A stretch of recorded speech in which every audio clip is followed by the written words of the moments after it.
What's going on, guys? Welcome to the first episode of the C Gap. My name is Chris Diorio, I'm Chase Rivers. and we're going to be talking to you about the NFL. Daily fantasy sports, DraftKings, season-long fantasy leagues, anything about the NFL and fantasy, that's what we're going to talk about. Personally, I'm going to be your guy to go deeper into the daily fantasy perspective and DraftKings.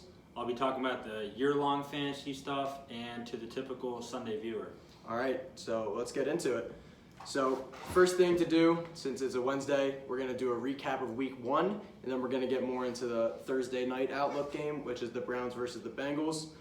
So just to go over a recap of week 1, let's go over our biggest performers from a DraftKings perspective and just an NFL perspective. So as typical, we have Russell Wilson and Aaron Rodgers on top. I was surprised to not see Lamar Jackson on top. He still had a good game, but the one main that surprised me was Josh Allen with 33.18 fantasy points. He had 312 yards passing, which was his first 300-yard game, right? Yeah, definitely. He found John Brown, Cole Beasley, Stephon Diggs a lot, and he used his legs really well. He had one touchdown. He can really use his legs. And he ran the ball 14 times that game. He had 57 rush yards and a touchdown. Look for Josh Allen to continue with that pace, especially with an offense that didn't really seem to find the run game with their running backs. Yeah. They're still trying to figure out if they're going to use Zach Moss or Devin Singletary. But I love the addition of Stephon Diggs in that offense. I think that's going to be a dynamic offense, especially with the legs of Josh Allen. Absolutely. Look for that. Moving to running back, Josh Jacobs was in an amazing spot last week against the Carolina Panthers run defense. One of the worst in the NFL, if not the worst in the NFL. Going forward, in DraftKings, I would play most running backs against the Panthers unless it's a split backfield. I'd say any running back against the Carolina Panthers is a good play and value. McCaffrey obviously had 28.4 points. That's normal.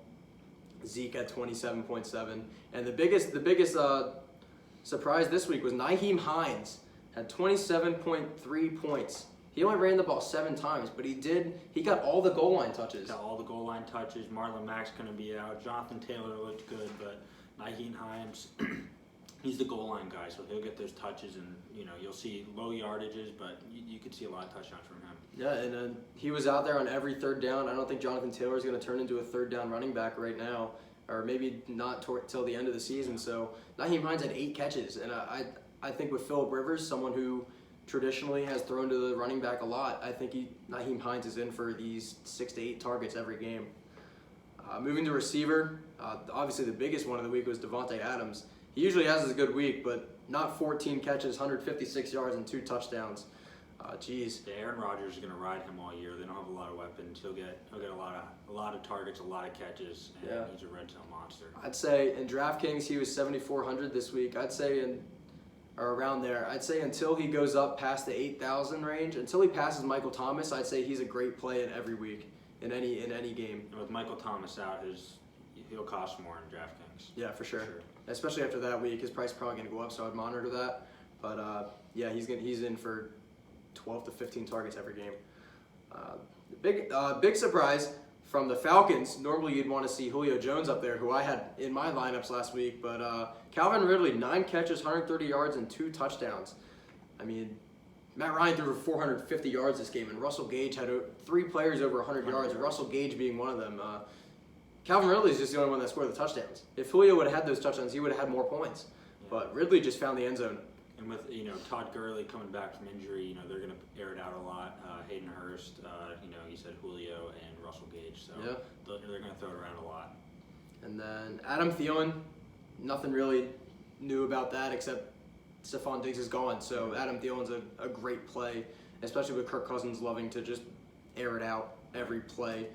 Dalvin Cook's still a viable option, but Adam Thielen's going to be seeing at least 10 targets every game, I think, in my opinion. He only had 6 catches this last week, but expect him in the future to just keep being a target monster like he was 2 years ago. And then the biggest value play for a receiver was Darius Slayton.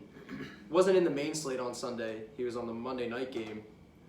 He had 31.2 fantasy points. He had 6 catches, 102 yards, and 2 touchdowns. I think the one thing people know about him is he's got 10 touchdowns since week 5 of last year, more than anyone else. So Daniel Jones, that's about when Daniel Jones once he started starting. So that seems to be his favorite target. So yeah, teams pretty much been taking out Sterling Shepard out of the game. The Steelers did a great job of that. They took him out of the game, but then Daniel Jones just goes to goes to Darius Slayton, and Evan Engram isn't really No, he's not very good. he's not reliable. I mean, you can't really rely on him right now. So Darius Slayton is the guy that Daniel Jones is going to be going to. And Golden Tate's out, so Darius Slayton's at number 1 there. Moving to tight end, not really much with Mark Andrews being second. Now that's typical. He's a red zone monster. Lamar's throwing to only him in the red zone pretty much. There's not really anyone else for him to throw to unless he's running it or handing it off to Mark Ingram or J.K. Dobbins. But someone who, as an Eagles fan, someone who I know is going to be a beast in fantasy is Dallas Goedert. He is going to outplay Zach Ertz every week, in my opinion. I think he's a better tight end, a better receiving tight end than Zach Ertz. And it showed in week 1. He had 8 catches for 101 yards and a touchdown, while Ertz didn't really have a good game. And with the frustrations with the Ertz in the front office, Goddard, long term, he's going to be there. Ertz, he could be gone at the trade deadline. Yeah, so. Ertz had 3 catches, 18 yards. He still had a touchdown, but he only had 7 targets. Goddard had 9, and I expect Carson Wentz to be targeting Goddard a lot more in the pass game. And then Noah Fant is especially with Courtland Sutton being out, I expect Font to really take into a good role. So let's move to defense. The Saints defense, they scored a touchdown. Obviously, they're going to be the best one of the week if they scored a touchdown. Ravens had 15 points. I expect the Ravens defense to do that every week, around there. But the worst one for me was the Washington football team with 15 points. They killed my Eagles this week. They had 8 sacks, forced 2 interceptions, and Wentz fumbled, and they only let up 17 points. I'll let you talk about that. Deepest defensive line, most talented, maybe the most talented defensive line in the NFL. So, 8 sacks against the banged-up Eagles D, but, they could easily get 5 sacks a week against any other team in the NFL. So, long-term, sacks could make you money from the Washington football team D-line. Yeah, sacks lead to quarterback pressures. Quarterback pressures lead to bad passes and fumbles, which most likely go back for touchdowns. So I would keep an eye on the Washington football team. Definitely. I'd say if you're doing a multi-lineup, I'd throw that defense in one of them and see what happens. Absolutely. So let's move to disappointments. Biggest disappointment for me was Carson Wentz. He had 270 yards, but he had 2 picks and a fumble, and he didn't do anything in the second half. He had around 250 yards in the first half, and then he didn't do anything. It seemed like he kind of just didn't want to play. Yeah. The line wasn't helping him, but yeah, that pressure got to him, and it's kind of surprising. Eagles have a deep wide receiver group, and not a lot of talent in the secondary for the Washington football team. So that was a really big surprise for me. Yeah, and then a low value quarterback that a lot of people played in DraftKings this week was Tyrod Taylor, and he did not come through. He had 9.02 points. Not really much from him. He only gave Eckler the ball once on the passing game, which I think is a huge mistake. They need to fix that. He only had 7 yards rushing, which is what you want from Tyrod. But other than that, Tyrod didn't do anything. He had no touchdowns. That hurts Keenan Allen's value a lot if Tyrod Taylor's throwing 30 times for only 200 yards. That's for sure. The guy can get open. It seemed like he was just feeding it to Mike. Yeah. He really wanted to go to Mike Williams, and Keenan Allen wasn't really getting a lot of targets. Drew Brees. Drew Brees had a low game. Only 160 yards from Drew Brees and 2 touchdowns. I think this is a fluke. I don't think you'll see Drew Brees doing that once again this season. He's always in for 250 and 2 touchdowns at least. But so Michael Thomas out for a little while. You could see it a little more, but that's unlike Drew Brees. They have Emmanuel Sanders, Traquan Smith. They got some other guys. Jared Cook had a good week. Jared Cook had a really good week. I expect him to. He's kind of taken more into a receiver role. He's not even you can't even classify him as a tight end anymore. The dude's a beast. Yeah. He's very athletic for a tight end. He's very athletic. I'd like to see him. Older guy too. Go off this week. And then Jared Goff. Cowboys just lost their best corner in Byron Jones, and Jared Goff did lose Brandon Cooks, but I expected a lot more from that Rams offense. Only 275 yards, no touchdowns, and a pick. And when they got down in the game, he just wasn't clicking with anyone. It seems like Robert Woods was the only one that he would throw to. He was the only one. No one else did anything. So moving on to running back, honestly, the biggest disappointment for anyone in a fantasy perspective, whether you have him in your season-long league or you played him in DraftKings, Saquon Barkley. What was that? 15 carries, 6 yards. Good Steelers defense. Still a young line. not very experienced offensive line for the Giants, but yeah, that was a big surprise. You thought Daniel Jones would find him a little more, especially 60 yards in the pass game is pretty good. But what do you think about Barkley going forward? Like, do you think that's going to be a weekly thing where he just dominates in the pass game and then doesn't really get a lot in the run? I mean, it works. I mean, 60 yards, but he's got to get more than 6 yards to feel good about yourself. Yeah. I mean, you can almost be losing points if you're playing him if he's doing that. Yeah, and I think the Steelers have, yes, a great defense, but that Giants line isn't good. Yeah. And I don't know. I expect Barkley to get around the average 18 fantasy points per game, maybe more. But if it goes like the way it did on Monday night, then don't expect much from Saquon. Maybe try to trade him. Bigger sample size. As the year goes on, he'll probably get better. Yeah. Another low value play that people wanted to exploit was Antonio Gibson, who a lot of people thought was going to go off last week, but he had 36 yards and 2 catches for 8 yards. I mean, I didn't personally put him in any of my lineups. I never trust a football team. Excuse me. I never trust a Washington football team running back. In the years I've done DraftKings, I will never put a running back from the Washington team in my lineup. I think he's interesting, though. I mean, if he's a free agent, I think you can stash him. He's young to the position, didn't play a lot in college, but has a receiver background. So if he gets going with Dwayne Haskins, I think he can get you some points, definitely as a receiver and as a running back. So got to look out for it. Yeah, and then moving on to a big injury of the week, Le'Veon Bell. I wasn't even too high on him going in, especially in that Jets offense, but Le'Veon had 6 carries for 14 yards and 2 catches for 32 yards, and then he's actually going to be out for a couple of weeks. Yeah. So. If Sam Darnold couldn't find him, I think Jets are a problem. I think Le'Veon Bell, he's struggling. He's really struggling. Yeah, I agree. Austin Eckler, your guy. Had him. He killed me in my lineup last week. I would have cashed out a lot better if I had not have Austin Eckler in my lineup, and I would have put Josh Jacobs in for one of them. He had 9.7 points. He had 84 rush yards, which I was okay with, but he had 1 catch for 3 yards. When you put Austin Eckler into your lineup, you do it for the sole reason that last year he had 8 catches a game for 80 yards and a touchdown at least. Even with Melvin Gordon. Yeah. He's the number 1 running back, and Tyrod will not give him the ball. And I think that's more on Tyrod's fault and the offensive coordinator's fault than Eckler's fault. But when you're screaming at the TV late in the game, Josh Kelly is getting those touches. So I mean, that's kind of says a lot. I mean, Eckler's a veteran. He had a couple really good years. If they're giving those touches to a rookie, I mean, all the goal line touches. Yeah. He got all the goal line touches. I was upset. Eckler was not getting the ball on the goal line, and that was not good for my fantasy outlook. Josh Kelly, though. Yeah, Josh Kelly's a good play. Remember it. Josh Kelly's a good play, especially if he's getting those goal line touches for a Chargers defense that can't really seem to get in the end zone. Yeah, especially in the pass game. Yeah. If they can get to the goal line, I'd expect Josh Kelly was also getting some of the early down work. Like, he was getting first and second down work. Yeah. So I'd look for him, and he played well. Just to touch on Mark Ingram. He's getting outplayed by J.K. Dobbins this year. Stay away from Mark Ingram.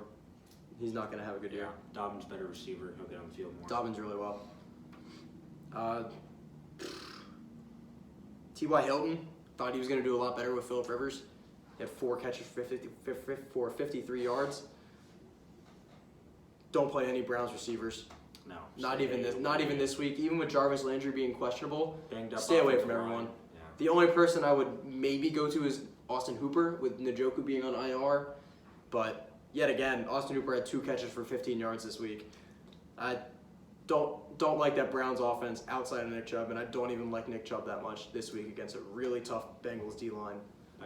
Bengals D looks good. Yeah. Looks very good. Young, deep. DJ Moore. DJ Moore got outplayed by Robbie Anderson. DJ Moore had 4 catches for 54 yards. Thought he was going to do a lot better, especially because it seemed like him and Teddy were clicking in training camp. But no, I expect DJ Moore to do better in the next coming weeks. I don't think Robbie Anderson's one of those players, but he'll go off every once in a while. I mean, he caught a long touchdown, which is what Robbie Anderson does. That's the only thing he does. He catches long touchdowns, maybe catches another 10-yard pass the rest of the game. But expect DJ Moore to play a lot better. Michael Thomas hurt out for at least 3 weeks. At least. And only had 3 catches on 17 yards this week.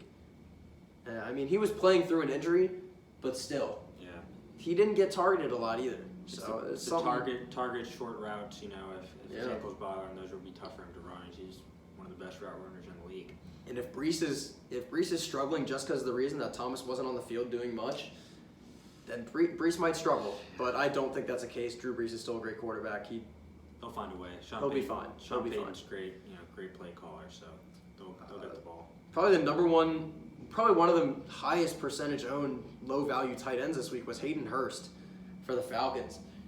In a game where Matt Ryan threw for 450 yards, Hurst on 3 catches for 38 yards. I faded him in my lineups for the sole reason that Jamal Adams is on that Seahawks defense. Mm-hmm. I mean that he can cover any tight end. I would not play tight end against the Seahawks just because of Jamal Adams. That's the only reason. I still like Hurst though. I mean they thought highly of him in camp. He was good. He was pretty good with the Ravens. Just Mark Andrews took it away. But I think Matt Ryan will. He's always liked his tight end. So I think he'll bounce back. Yeah, I do like Hayden Hurst in the coming weeks, but keep an eye on his fantasy outlook. George Kittle, he's uncertain for week 2 in the injury report, but even then, 4 catches, 44 yards, not a typical game for George Kittle. So pay attention to his injury report. You could buy low on Jordan Reed. I mean, he's healthy now. He looked pretty decent. Jordan Reed looked good. If George Kittle doesn't play, especially in a team that lost Deebo Samuel, although they did just sign back. They did not sign back. They signed Mohamed Sanu, but in an offense that likes to do a lot of play action and throw to the tight end a lot. Jimmy G likes his tight end, so Jordan Reed, that's a really good play for week 2. In the red zone, probably be very low valued.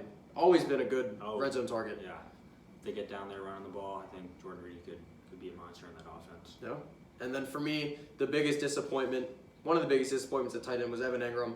2 catches for 9 yards. And watching that game, he got targeted a lot. Just dropped it. He drops the ball, or I felt like every time he got the ball thrown to, it was not near him. And I don't know if that's because they don't have good chemistry, him and Daniel Jones, but even this has been a lot. Even from the end of last year, he just seems to not be catching the ball and getting a lot of yards. Like something's not clicking. No, something's not clicking there. Fade Evan Engram for the next coming weeks. Wait till he has a decent game. Or two. Gotta get over. Wait till he gets at least 50 yards. Then you can maybe play him if he's doing better. But as of right now, hard fade on Evan Engram. Surprises of the week. This is probably the scariest thing I've seen in the NFL is the Chiefs with a running back.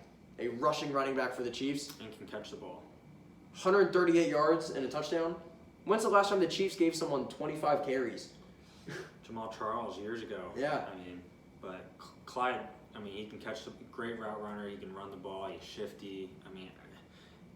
Not really a surprise, but as a rookie, first game in the NFL, but kid's good. Kid's really good. Pat Mahomes with a running back like that's going to be scary. That play action is going to be very filthy. That's going to be a very good addition for that team. And they're playing the deep ball, so that just opens up the box for him. So, he could have a lot of games like this. The comeback kid, Cam Newton, had as many completions as he did rush attempts. 15.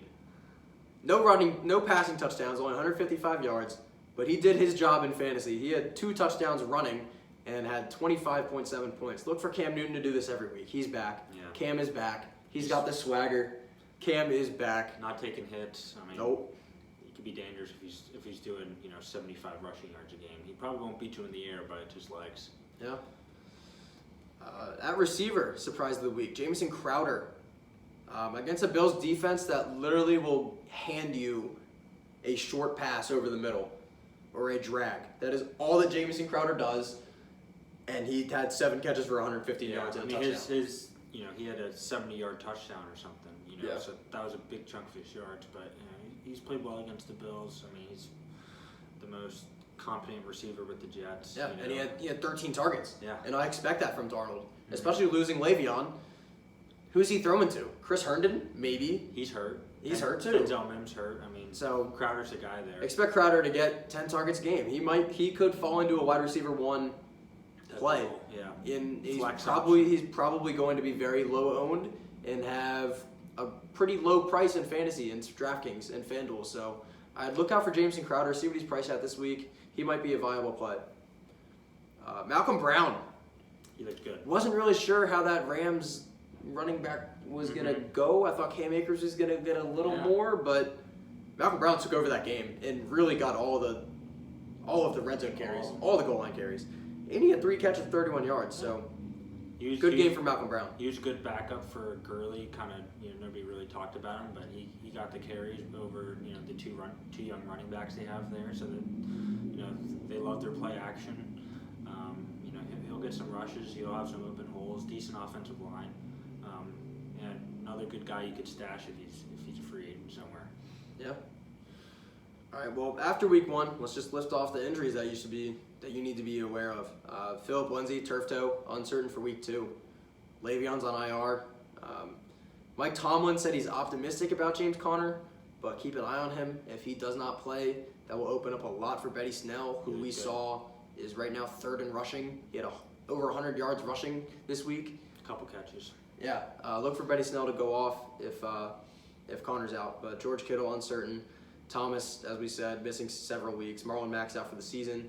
Debo's on IR, missed at least 3 games. That opens up a lot for Kendrick Bourne, maybe. And as he said, Jordan Reed. Richard Sherman on IR. So look for number 1 receivers against the 49ers. And stay away from that defense. Not a huge fan of that secondary with Sherman out. Yeah, even with that D-line being decent, I don't see them getting a lot of interceptions without Richard Sherman. Chris Godwin, this came out today, in concussion protocol after practice. They're saying it could have been from a late 4th quarter hit head-to-head against the Saints. Mm-hmm. But if him and Evans are out, we haven't really had news on Evans yet. But if Evans and Godwin are out, that's some Scotty Miller right there. Miller. Even with them both there, Scotty Miller had a great day. Brady was finding him a lot. Yeah, Brady likes his short weight receivers, so he'll be a target machine there. He is going to be a target machine. Doug Peterson said Miles Sanders is on track to play week 2. That's good news for me, but not sure how much I like Eagles against the Rams. I think that's going to be a good game, but I don't see a lot of good matchups. Lane Johnson coming back could help a little bit, but still banged up line. Yeah, Mohamed Sanu. Yeah, he signed with the 49ers. And then John Brown, you said missed practice? Yeah, he missed practice with the foot. We'll see. That could have been precaution. He had a really good game against the Jets. But, there's a lot of ball to go around in Buffalo. So yeah, him and Diggs pretty much got the same amount of work. Yeah. Like it doesn't even seem like seem like there's a wide receiver 1 and 2. They're pretty much both 1s at this point. Yeah. So I like the Bills offense. All right, so that's all the injuries. Let's look at the Thursday game. Bengals at Browns. Jarvis Landry questionable with a hip injury. Even with being questionable, I don't care if he's not playing. Stay away from Browns receivers. Odell doesn't seem like he wants to play football. Mm-hmm. He not at all. And Higgins, I'd say Austin Hooper maybe. If you're gonna go with anyone on that offense besides Nick Chubb, you're certainly ain't going with Baker Mayfield. No. That's just a no. He's not good. No Odell. I wouldn't go Odell until he has 3 or 4 decent games. But Austin Hooper's the only one besides Nick Chubb. Big news for them though. Both starting tackles, Jack Conklin and Jedrick Willis Jr. and center J.C. Tretter, all were questionable after practice today. I'm not sure if that's precautionary. Yeah, even more reason to stay away or just monitor that situation in Cleveland. Yeah, if those 3 linemen don't play on Thursday, I'm playing the Bengals defense. Yeah. Especially if you're a fan of long-term fantasy leagues, or if you want to do a captain showdown game in DraftKings for that Thursday night game, play that Bengals defense. With a D-line that has Geno Atkins, Carlos Dunlop, DJ Reader, Sam Hubbard, and Lawson. Yeah, Lawson. That's a good D-line, and they have fast linebackers and a pretty decent secondary. Yeah, no, it's underrated, very underrated. I would look at that Bengals defense if those linemen don't play for the Browns. Burrow had a good first game. He looked strong. He made a couple of mistakes, but every rookie's going to do that. But they got weapons, pretty good play caller. I like Mixon. I think he'll help him out a lot. He's a good receiving back. He had a fumble. That was unlike him. But I like Mixon. I like Burrow. Burrow will get better as the season goes on.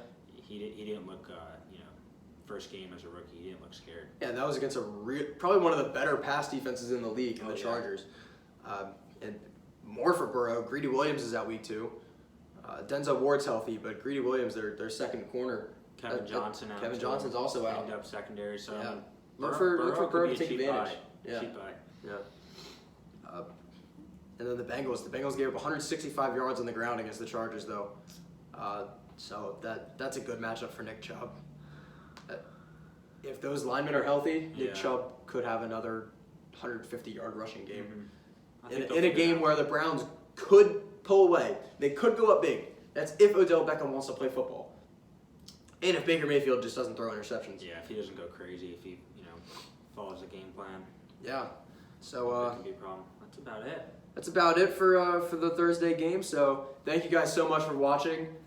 This was the first episode of the C Gap. We'll be back before Sunday, so stay tuned for our next episode on Sunday to go over new injuries and just update before the games on Sunday to see who I'm putting in my fantasy lineups and DraftKings, who you should play, sit, start, all that. So thank you so much.